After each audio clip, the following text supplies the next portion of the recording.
Hello guys, welcome to today's video.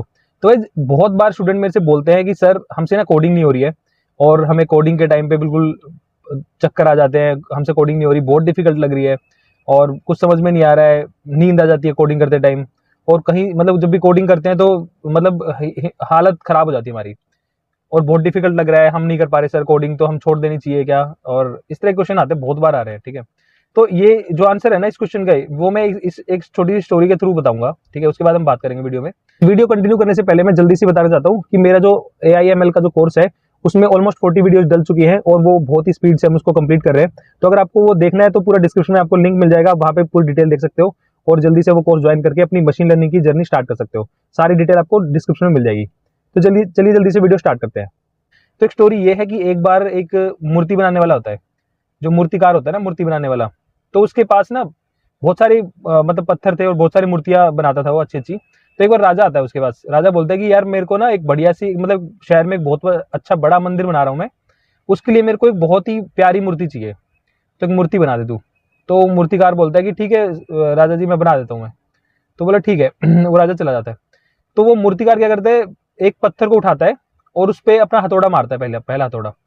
तो जैसे वो हथौड़ा मारता है ना, तो वो मूर्ति जो वो सॉरी जो पत्थर था ना, वो पत्थर रोने लग जाता है पत्थर।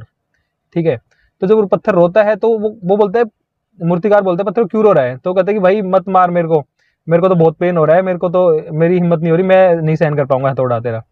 तो मूर्तिकार बोलता है भाई तू पत्थर है, तेरे को हथौड़े तो पड़ेगा ही। बोला नहीं, मेरे को मत मारो और मेरे को मत तोड़ो भाई तुम, मेरी हिम्मत नहीं है, मैं सहन नहीं कर सकता है पेन। तुम एक काम करो, साइड वाले पत्थर को मार दो, साइड वाले पत्थर को तोड़ लो, मेरे को छोड़ दो प्लीज। तो मूर्ति वाले ने सोचा कि यार चल ठीक है, मेरे को तो मूर्ति बनानी है, इस पत्थर को छोड़ देता हूँ, दूसरे से बना लेता हूँ। उसने दूसरा पत्थर उठाया, दूसरे पत्थर को उसने मारना शुरू किया। उस पत्थर ने भी थोड़ा शोर मचाया, लेकिन वो उस पत्थर ने सहन कर लिया वो किसी तरह। अब क्या हुआ, एक महीने बाद राजा आया और राजा ने देखा कि भाई मूर्ति बहुत अच्छी बना दी उसने। अब मूर्ति अच्छी बन गई तो उसने बोला कि मूर्ति वाले को कि भाई तूने बहुत अच्छी मूर्ति बनाई है, अब एक काम करते हैं कि मूर्ति को पैक कर दे। तो बोला ठीक है, मूर्ति पैक कर देते हम। लेकिन बोला साइड में जो ये जो पत्थर है, ये किस लिए, ये क्या है पत्थर जो खाली पड़ा था, जो पहले पत्थर था जो रो रहा था पेन के टाइम पे।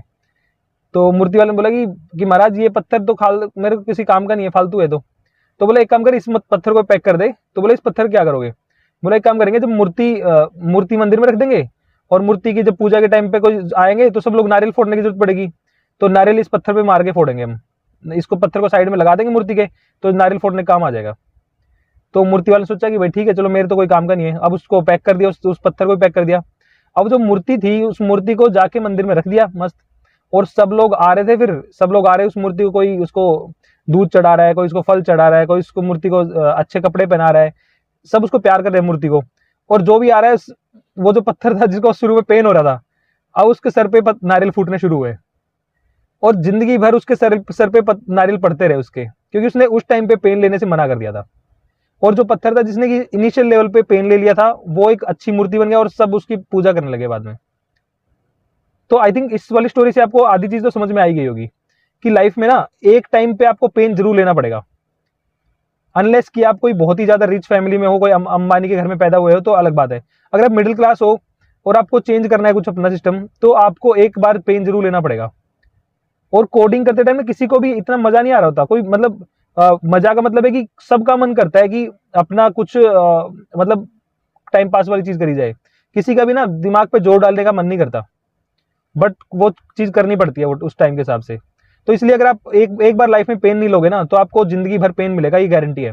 और आपने एक बार पेन ले लिया, कुछ टाइम के लिए आपने कोडिंग सीख ली या फिर आपने कुछ टाइम के लिए मेहनत कर ली और चीजों को सीख लिया अच्छे से, तो आपकी लाइफ हमेशा ईजी हो जाएगी। जो डिफिकल्टी है ना, वो डिफिकल्टी एक लेवल के इनिशियल लेवल पे होती है डिफिकल्टी। तो जो वो कहावत है ना, नो पेन नो गेन, वो सच है। आपको गेन करने के लिए पेन आपको लेना पड़ेगा। देखो ये तो एक स्टोरी सुनाई मैंने छोटी सी, ये तो स्टोरी थी, ठीक है, हाइपोथेटिकल, लेकिन एक रियलिटी बता रहा हूँ, जो रियल में इंसिडेंट हुआ था मेरे साथ भी, मैं बता रहा हूँ आपको क्या हुआ था। एक लड़का था मेरे कॉलेज में, जो कि मतलब एक हम दोस्त थे, दोस्त नहीं बोल सकते, लेकिन जो कॉलेज में होता है ना कि हाई हेलो होती है, ठीक ठाक दोस्ती थी, मतलब उतना गहरे दोस्त भी नहीं थे पर एक हाई हेलो होती थी, कभी मिल गए तो हाई हेलो करना और वो सब हाल चाल पूछना, उस तरह की दोस्ती थी। तो वो लड़का, हम कॉलेज में थे, सब सही था।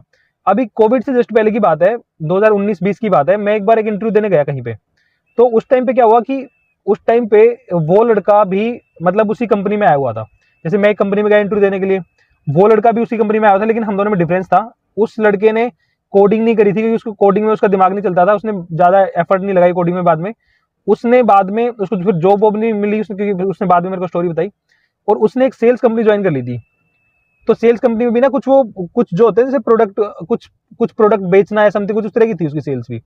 तो उसने वो कंपनी ज्वाइन कर ली, क्योंकि एक टाइम के बाद आपको काम तो करना पड़ेगा, ठीक है। आप ये नहीं बोल सकते कि मेरा मन नहीं कर रहा काम करने का, आपको कमाना पड़ेगा। तो उसने सेल्स कंपनी ज्वाइन कर ली। तो वो कुछ सेल करने के लिए अपने डिवाइस की कुछ कंपनी थी समथिंग, कुछ एज ए सेल्समैन उसने ज्वाइन करनी पड़ी उसको। तो वो कुछ सेल करने के लिए आया था, कुछ हार्डवेयर समथिंग कुछ उसी कंपनी में। और मैं उसी कंपनी में इंटरव्यू देने गया था। तो हम दोनों रिसेप्शन पे बैठे थे। तो वहां पे जाके हम दोनों जब हाय हेलो की, हमने मिले कि यार इतने दिन के बाद मिले, ये वो हमने बात की, क्या कर रहे हैं लाइफ में सब कुछ। तो थोड़ी देर के बाद ना जो वो होता है ना वहाँ पे, जो रिसेप्शन पे जो लड़का होता है, जो मतलब पानी वानी देता है, वो सब करता है, वो मेरे लिए पानी लेके आया, ठीक है। उसने पानी लेके आया और उसके लिए पानी नहीं लेके आया वो, पहली चीज ये। दूसरी चीज, तब मेरे को लगा मे बी इसने पानी के लिए, मतलब मैंने भी नहीं बोला था, बट उसने उसको पानी ऑफर भी नहीं किया। फिर उसके बाद क्या हुआ, थोड़ी देर के बाद एचआर आई। एचआर ने मेरे से पूछा कि सोल्यूशन कैसे हो आप, ये वो करके। वो मेरे से आप करके बात करी थी कि आपको ज्यादा वेट तो नहीं करना पड़ा, आप चाय को फिलोगे, कुछ किए गए इस तरह करके। और उसको तुम करके उसको वो कर रही थी, पॉइंट कर रही थी उस लड़के को। फिर उसको बोला कि तुम एक काम करो, तुम यहीं पे वेट करो, अभी एडमिन का कोई आएगा, एडमिन की टीम से कोई आएगा, तुम यहाँ पे वेट करो। उसको मतलब रूडली, एचआर ने एक रूडली सा बोला, और एक मतलब क्लियरली डिफरेंशिएट दिख रहा। तो मेरे को बोली सुदर्शन आप मेरे साथ आओ, अंदर चलते हैं। तो मैं अंदर चला गया। उस लड़के को सीधा रूडली उसने बोला कि तुम यहाँ पे वेट करो, अभी एडमिन टीम से कोई आएगा तुमसे बात करने। तो वहां पे मतलब आपको ये बात छोटी लग रही होगी, लेकिन मेरे को मैं चीजों को थोड़ा ज्यादा ऑब्जर्व करता हूँ। तो मेरे को डिफरेंस फील हुआ, जैसे उसको ट्रीटमेंट मिला और मेरे को ट्रीटमेंट मिला, ठीक है। जस्ट बिकॉज कि वो एक एज ए सेल्समैन वहां पे गया था, तो उसको डिफरेंट तरीके से ट्रीट किया गया। ऑब्वियसली कंपनी को मतलब नहीं है ना, कंपनी तो सेल्समैन को, और एक अगर कोई टेक लीड के लिए कोई आया है अगर इंटरव्यू देने, और एक सेल्समैन आया तो उसको डिफरेंटली ट्रीट करेगी। लेकिन उस एचआर को नहीं पता कि हमारी जर्नी तो सेम स्टार्ट हुई थी। मतलब मेरे को वो बुरा लगा, हालांकि उतनी बड़ी बात नहीं थी, लेकिन मेरे को लगी वो चीज की, मेरे को डिफरेंस दिखाई दिया। तो यार लाइफ में यही है कि अगर आप इनिशियल लेवल पे आप स्ट्रगल से अगर डर जाओगे, इनिशियल लेवल पे आप अगर मेहनत करने से भागोगे ना, तो लाइफ में आपको स्ट्रगल थ्रू आउट करनी पड़ेगी लाइफ में आगे जाके। और अगर आप मेहनत स्टार्टिंग में कर लोगे तो आपको हमेशा इजी लगेगा। जैसे एग्जाम्पल बताता हूँ, अगर आपने जैसे डीएसए कर रहे हो आप, मान लो एग्जाम्पल के तौर पर आपने एक बार डीएसए करना है, मान लो आपने एक बार डीएसए कर लिया, तो एक ही बार आपके दिमाग की चटनी होगी, वो फिर आपको इजी लगेगा फ्यूचर के लिए। इट डजंट मीन कि सब पूछने लगे भैया क्या डीएसए करने लग जाए। मैं सिर्फ एग्जांपल दे रहा हूँ कि वो जो आपका जो लॉजिक बनना है दिमाग में, जो दिमाग की चटनी होनी है ना, वो एक ही बार होगी। मैंने अपनी एक दूसरी वीडियो में बताया था कि जब जावास्क्रिप्ट मेरे को समझ में नहीं आती थी, तब मैंने एक पूरी एंड टू एंड एक बुक पढ़ी थी, तो उसके बाद ही मेरे को समझ में आई थी, क्योंकि मैं जावास्क्रिप्ट के इंटरव्यू में फेल हो रहा था बार बार। तो मतलब वो एक बार दिमाग खराब किया मैंने 1 वीक लिया या 2 वीक लिया, जितना लिया था उस टाइम याद नहीं है, उतना लगा के वो पूरी बुक मैंने पढ़ी जावास्क्रिप्ट की। तो वो वहां से फिर मेरी कॉन्सेप्ट बन गए जावास्क्रिप्ट के, और फिर उसके बाद मैंने कभी भी स्ट्रगल नहीं किया इंटरव्यूज में। लेकिन उससे पहले कर रहा था क्योंकि मैं मेहनत से बच रहा था। तो अगर आप अपने करियर में हैं अभी और आपको कोई चीज डिफिकल्ट लग रही है ना, तो आप जब डिफिकल्ट चीज नहीं करोगे, जब तक आप अपने कंफर्ट जोन वाली चीजें ही करते रहोगे, तो आप उसी लेवल पे रहोगे। जब भी हम एक लेवल ऊपर जाने की कोशिश करते हैं तो डिफिकल्ट चीज हमें मिलती है, तभी हमें चैलेंजिंग लगता है और तभी हमारे दिमाग पे जोर भी पड़ता है। तो अगर आप वो चीजें नहीं करोगे तो आप अपने उसी दायरे में रह जाओगे जिसमें आप अभी हो। तो आपको जहां भी हो, आप जिस लेवल पे भी हो, आप स्टूडेंट हो या प्रोफेशनल हो, अगर आपको एक लेवल ऊपर जाना है तो आपको अपने कंफर्ट जोन से हटके थोड़ा सा आपको जोर लगाना पड़ेगा वहां पे जाके। तो आपको मेहनत करने से नहीं बचना चाहिए। और जो डिफिकल्टी लगती है वो सबको डिफिकल्टी लगती है, किसी को भी कोडिंग में मजा नहीं आता। मजा मतलब कुछ लोग होते हैं जिसको आता होगा, ठीक है, लेकिन जो पढ़ने में जो डिफिकल्टी सबको होती है, शुरुआत में समझने में डिफिकल्टी होती है, क्योंकि हमें जो इजी चीज है ना वो करना ज्यादा मजा आता है। वीडियो स्क्रॉल करना, ठीक है, और इंस्टाग्राम चलाना, गेम्स खेलना, इन सब चीजों में ऑब्वियसली मजा आता है, क्योंकि इन सब चीजों में ना दिमाग पे जोर नहीं पड़ता।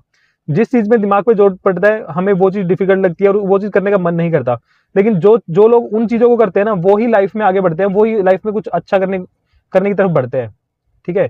तो अगर आपको डिफिकल्ट लग रहा है तो ये अच्छी बात है कि आप एक नई चीज, कुछ टफ चीज सीख रहे हो, ठीक है, तो इसको उस तरह से लो और अपना कोडिंग की चीज पूरी करो। और आप कहीं पे अगर स्टक हो अपने करियर में, तो अपने करियर में अपने एक लेवल ऊपर की चीजें पढ़ना स्टार्ट करो और आगे बढ़ो। तो यही था इस वीडियो में।